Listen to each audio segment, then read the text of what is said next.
Huwag idamay sa politika ang health sector ayon kay PBBM.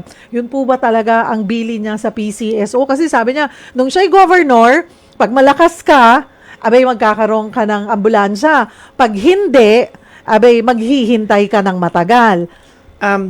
Patutunayan ko yung statement ni Presidente at yung subsequent action ni GML. So, nung dumating yung batch of units ng PCSO, ang instruction sa amin ni GM, Sat Larry, tignan nyo nga per province, sino yung mga munisipalidad or syudad sa lalawigang ito ang hindi pa nabibigyan or qualified na, no? So, regardless kung sino yan. So, we gave him the list and true enough, sinet up itong 129. Wala ho siyang ni randomly picked na LGU. Based on the list, yun ang isinubmit namin and approve. So, yun ho yung pagpapatunay na walang kulay politika dun sa usapin ng pagbibigay ng ambulansya. At maliban dito sa 129 na turn over, meron pa. Meron Ilocos Norte. tayo sa Ilocos Norte bukas, 69 units.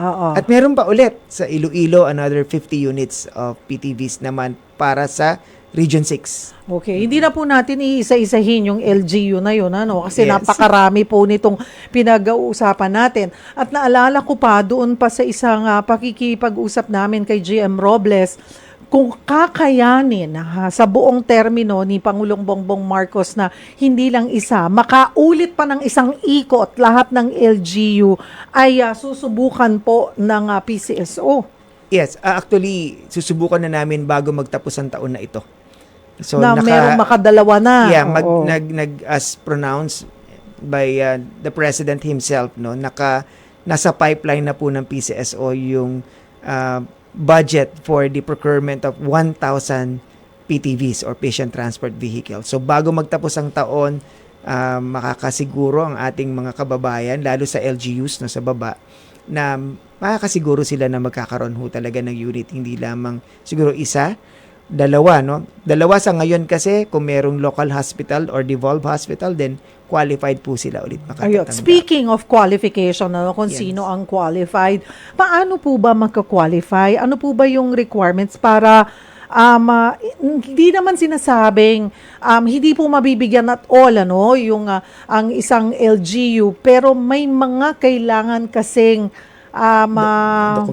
documents na makumpleto. Yes. So, Cheryl, madali lang naman. Una, bukod dun sa letter of request addressed to our GM Robles, of course, if it's a municipality or a city, so yung resolution, no, yung council resolution, inilalapit yung usapin nito sa PCSO. Pangalawa, syempre yung profile. Gusto naming malaman ano ba yung size ng lugar na ito, ano ba ang prevailing condition, health condition ng tao. Pangatlo naman na kakailanganin natin is we need to know meron ba sila talagang budget sa kanilang annual budget na to na nakalaan intended for MOOE and operation and maintenance of vehicles. So, syempre, bago tating ibibigay yung unit, ang question is how to maintain the same. So, yun lang ho yung dokumentong kakailanganin. Once ito ho ay na-meet, na-isumite, for approval na po kaagad siya. Kaya naging madali para sa amin ho mag-distribute ng mga PTVs ngayon.